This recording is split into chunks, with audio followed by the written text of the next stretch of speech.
বিসমিল্লাহির রহমানির রহিম। আজকে আমাদের এই যে নদী ভাঙ্গার কারণে 10-12 কিলোমিটার ভিতরে ঢুকে গেছে। বর্তমানে আমাদের এখান থেকে ভোলা, চরবেশন, লালমন, আইসা, লেত্রা লোক যাতায়াত করে। এখান থেকে 3টি লঞ্চ চলে সারে, দুটি সারে দৌলত খান, একটি সারে মির্জাগালু, হাকিমুদ্দিন মির্জাগালু। বর্তমানে আমাদের এখানে বর্ষার সিজনে জোয়ার আসলে, আবহাওয়া খারাপ হলে জোয়ার আসলে পানি ওই নদী বাঁধ না হওয়ার কারণে পানি ঢুকলে আমাদের মানুষের এখানে জীবন যাওয়ার খুব অসুবিধা হয়। রোডঘাটের সমস্যা হয়ে যায়, রোডঘাট ভাঙে চুরি যেতে প্রচুর জোয়ার হয়, পুরো এলাকা প্রভাবিত হয়ে নদীর পুকুর ঘাটের মাছ, বিভিন্ন মাছ টাছ চলে যায়, খুব অসুবিধা হয়।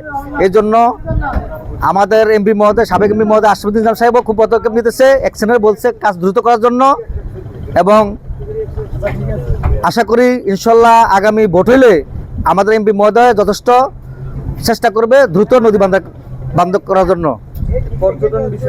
পর্যটন বিষয় হচ্ছে, যদি এখান থেকে নদী বাঁধটা পুরোটা হয়ে যায়, আমাদের এখানে বিভিন্ন জায়গা থেকে যে উপজেলা দিয়ে পর্যটক কেন্দ্র আছে, আরও পর্যটকের বিভিন্ন সুবিধার জন্য নদী বাঁধ শেষ হলে পর্যটক আরম্ভ হবে।